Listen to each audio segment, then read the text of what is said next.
Montreal's a city for lovers of food.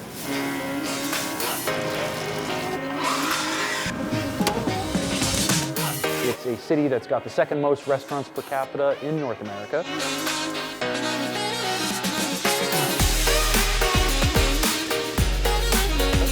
Today I'm in the Sud-Ouest Borough trying out a new restaurant from the owners of Joe Beef and Maison Publique. The new lunch spot hasn't been open that long, but the buzz is really strong with this one. Culture. Culture. Culture. Culture. This is McKiernan's. This shining food hall, which has primarily positioned itself as a luncheonette, is more of a casual setup. Actually, tonight is going to be their first dinner service. At this time of day, we do offer a pressed donut. Okay. It's stuffed with some white ham, some aged smoked cheddar, and an egg, maple syrup. Look at that thing. It's beautiful. Crispy on the outside. They do a lot of home donuts here, which is nice. Exactly what I want. This place kind of fits into like your fast casual that is such a big buzzword these days, because it's based on the idea that people want to go out for food, they want good food, but they don't want to stay there forever. They don't want a long engagement with the restaurant. They want their experience to last maybe about an hour tops. This place is designed primarily for the people that work in this building, so it's in its best interest to be fast casual. Maybe about a generation or two back of Montreal chefs was all concentrated on fine dining, and it was like the crème de la crème. These restaurants, which actually taught the current generation of chefs fine dining technique, and ended up giving it a lot more bombast. No holds barred, I think, in terms of how you serve your food and how you make it look, but you don't skimp on quality. Is it chowder? Clam chowder. Yes.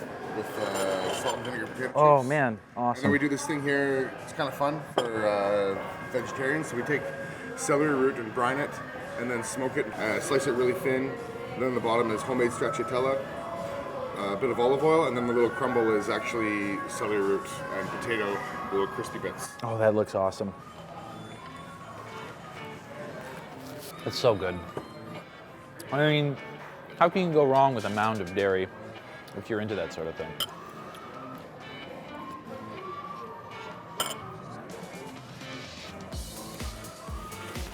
Every bite, it's fantastic. New England style clam chowder, but he's also thrown in, we've got some bacon in here. It's his own like little extra piece of deliciousness there. Salt and vinegar chips on top. He makes these here.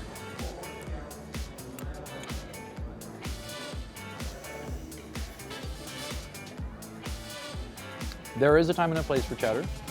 This is one of them. You know, a very nice menu of 12 items that I think are very crowd pleasers, what I want to eat and what I want to cook. We work, intimately with farmers and foragers and fishermen and hunters, and it's very, very important to us to utilize what's in Quebec and what we have around us and showcase what we have. Everything's fresh, everything's made homemade. We make a pasta twice a day. We make our own cheeses for stracciatella and everything like this. So everything's done here, so we're just trying to be fresh and delicious. But I think one of the things people do really like is that it has a nice homey Canadian feel when you're here. I mean, hey, like a canoe hanging from the ceiling, I'm home. If I wanted to really put my thumb down on one of the things that I really love about Montreal, one of the things that I believe makes it distinct is its attitude about food and that kind of bon vivant lifestyle that a lot of people attribute to being in this city. I like the informality in terms of how comfortable I can feel when I'm actually inside of a restaurant here. I didn't think I'd be defeated by soup, but it's sacrilege for me to not mention that when you're in Montreal, you want the sort of the pantheon of Montreal foods, right? So they're gonna tell you that you should go eat a bagel, Fairmont or St. Viateur.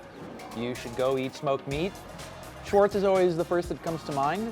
There's Snowden Deli as well. The Lester's, Smoked Meat Pete's, we got a lot of good smoked meat in town. Poutine, you gotta eat some poutine while you're in town. It's the sexier version of disco fries. And we have a very rich tradition of rotisserie chicken here. That's why you see Saint-Hubert everywhere. And when I think of the Montreal food scene, I think of also how people are very experimental.